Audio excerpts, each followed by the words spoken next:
সাল ২০০৫, ১৬ই এপ্রিল, আখাউড়া উপজেলা, হীরাপুর গ্রাম, পিলার নাম্বার ২০২২, ৩-এ।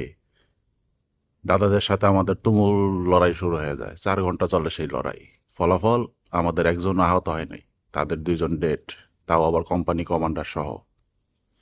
বাংলাদেশের স্বরাষ্ট্র মন্ত্রণালয় কে ছিলেন? লুৎফুজ্জামান বাবর স্যার। আজকে সীমান্তে পাখির মতো মানুষ মারে, পানি নিয়ে ছিনিমিনি খেলে, যখন তখন থ্রেট দেয়, একটাই ওষুধ, স্বরাষ্ট্র মন্ত্রণালয় লুৎফুজ্জামান বাবর স্যারের হাতে তুলে দাও, সব সোজা হয়ে যাবে। এটা শুধু একটা ঘটনা বললাম। ২০০১-এর ঘটনা তো সবাই জানে। এরকম আরও ঘটনা আছে ২০০১ থেকে ২০০৫-এর ভিতরে। তখন বিটিভি খুললে শুধু নিউজ আসতো আমাদের একজন আহত, তাদের ২ জন ডেড, আমাদের একজন নিহত, তাদের ৪ জন ডেড। আর এখন নিউজ আসে